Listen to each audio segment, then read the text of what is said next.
मैं कुसुम आज से आपकी हिंदी रचना की कक्षा आरंभ होने जा रही है। आज हम प्रथम अध्याय के बारे में पढ़ेंगे। आप इसे ध्यान से सुने, देखें और याद करें। आज हम पढ़ेंगे भाषा। भाषा क्या होती है? क्या आप जानते हैं भाषा का अर्थ क्या है? भाषा बोलकर या लिखकर अपने विचारों को प्रकट करना भाषा कहलाता है। बोलना और लिखना ये जब हम अपने इससे द्वारा अपने विचारों को प्रकट करते हैं तो इसको भाषा कहते हैं।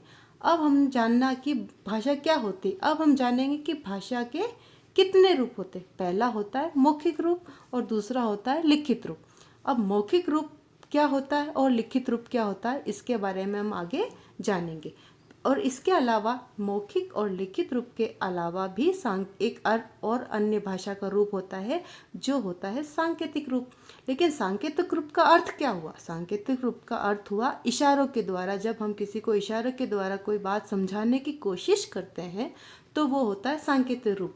लेकिन इस सांकेतिक रूप का प्रयोग बहुत कम किया जाता है। सबसे मुख्य रूप का प्रयोग किया जाता है मौखिक का और दूसरा है लिखित का।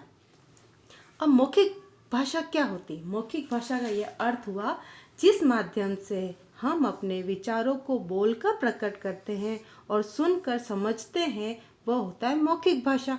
अब मौखिक भाषा का उदाहरण क्या हुआ, यानी कि उसको कैसे, जैसे कि अब मौखिक भाषा का अर्थ हुआ कि जैसे आपके पापा बाजार गए हुए और आपने ये बोला कि फ़ोन किया और पापा को बोला कि पापा आप मेरे लिए पेंसिल लेकर आना।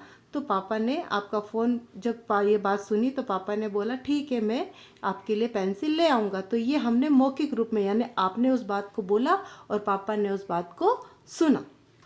अब दूसरा रूप हो गया हमारा लिखित रूप।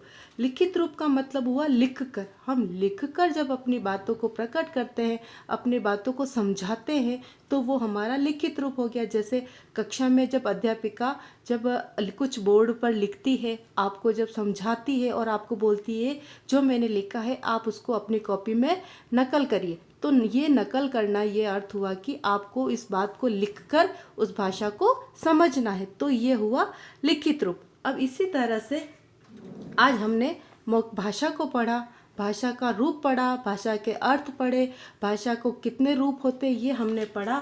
और इसी तरह से आज हमने पढ़ा कि भाषा क्या होती है, इसके कितने रूप होते। अब आप इसे ध्यान से पढ़ें और ध्यानपूर्वक याद करें। धन्यवाद। आपका दिन शुभ रहे, घर पर रहें, सुरक्षित रहें।